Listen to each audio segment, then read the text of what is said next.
Hello, I'm Dr. John Whyte, Chief Medical Officer at WebMD, and welcome to Coronavirus in Context. Today, we're going to talk about whether or not you should be going to the emergency room. And my guest is Dr. Corey Slovis. He's Chair of the Department of Emergency Medicine at Vanderbilt. Thanks for joining me today. It's my pleasure. Well, let's start with the obvious. If you think you have coronavirus, when do you go to the emergency room? Really a great question. In general, the emergency room is a great place to go if it has a therapy that can help you and you need it. Unfortunately, at the present time, as of today, there's no true therapy for COVID-19 coronavirus. And so you should only go to the emergency room if you cannot manage at home. And I think there are two groups. Like, what would those examples be? Is it shortness of breath? Is it high fever? What would it be? I think there are two groups of people that we ought to talk about. And the first one is the vast majority of, I believe, our listeners and the vast majority of the population. And that is, if you are healthy without significant underlying disease, you shouldn't go to the emergency department if you're able to eat, drink, keep down fluids, and function reasonably well.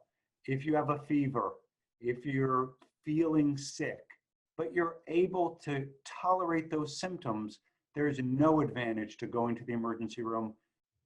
They're not going to be able to provide any therapy for you at a time that they're being overwhelmed, potentially in many cities, with really sick people. But if you feel you can't I'm so breathe, sorry. what if you feel you can't breathe?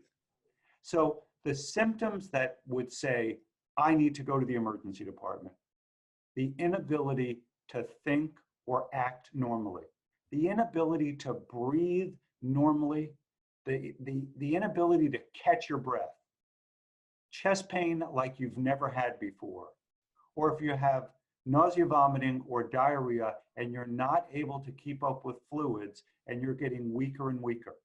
Maybe one other example would be a fever that's becoming uncontrolled, getting high with either chills or shakes or rigors, where you have never felt like this before. Those are the people to go, people that are truly ill.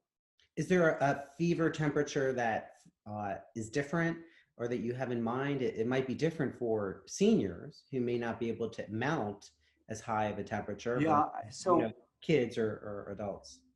when you look at the mortality data, when you look at how people tolerate illness, people that are in the younger age groups can tolerate temperatures 101, 102 relatively well. They need to take Tylenol, they need to consider Motrin or ibuprofen or any of the NSAIDs. But if you're over the age of 50 or 60, especially as you approach 60 to 70, you're not going to tolerate fever well. And you may, as you're saying, not mount a very high one. Those people need to go to the emergency department if they're not able to keep their temperature below somewhere between 100, 101, people talk 100.8. I don't think it's exact. I think if you're running a fever and you're getting sicker and you're elderly, you are in a much higher risk group. Okay. Should you call 911 ahead of time, or should you go to the ER? We've been telling people, don't just show up. Call your doctor, call your health department, call your ER. What do you recommend that people do if they're at that point where they feel they need to go in? If you have a physician, absolutely call her or him, unless it's an absolute emergency and you're worried about your life, reasonably worried about your life. Some emergency departments want to know whether you're coming or not, but I'll tell you, as this epidemic and pandemic spreads, most emergency departments have a screening procedure right out front. And so as you get to the ED, tell them, I'm worried I have coronavirus. This is why. Okay. How do you do social distancing in the ED?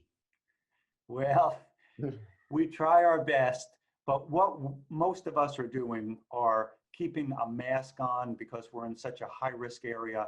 And if any patient has any symptoms, putting a mask on she or he, and then trying to be as far away as possible. trying to have the least number of people in the room and close to the patient, minimizing patient contact. Unfortunately, when we're dealing with people that are getting more critically ill, we're going to have to be very close by, and we try to wear as much protective gear as we can. What are you seeing in terms of the availability of personal protective devices? How are things at Vanderbilt right now? So I want to say the good and the bad. The good is we have equipment, we have masks, we have gowns. That's the good. The bad is they're in very short supply. We are rationing. No one is going without that is seeing patients. However, we worry about running out. We're told that we're going to be getting some more in the next couple of days. And so we're we're hopeful, but we're concerned. This is the first time in my emergency career, and I've been doing it now 40 years, where I've ever given a second thought to putting on a gown and mask, thinking, I sure hope I have one the next time. Hmm. Now, what about people's attention to other conditions, given that everyone's focused right now on COVID-19? People still are going to have heart attacks. People still break bones. Do they Yes, need for to have sure. different expectations when they present to the ER for something other than COVID-19? We can't be naive and think people aren't going to have to come to the ER anymore. Well, what we've seen are a significant drop in patients who could have been seen in a walk-in clinic or could have waited till next week. That volume is down.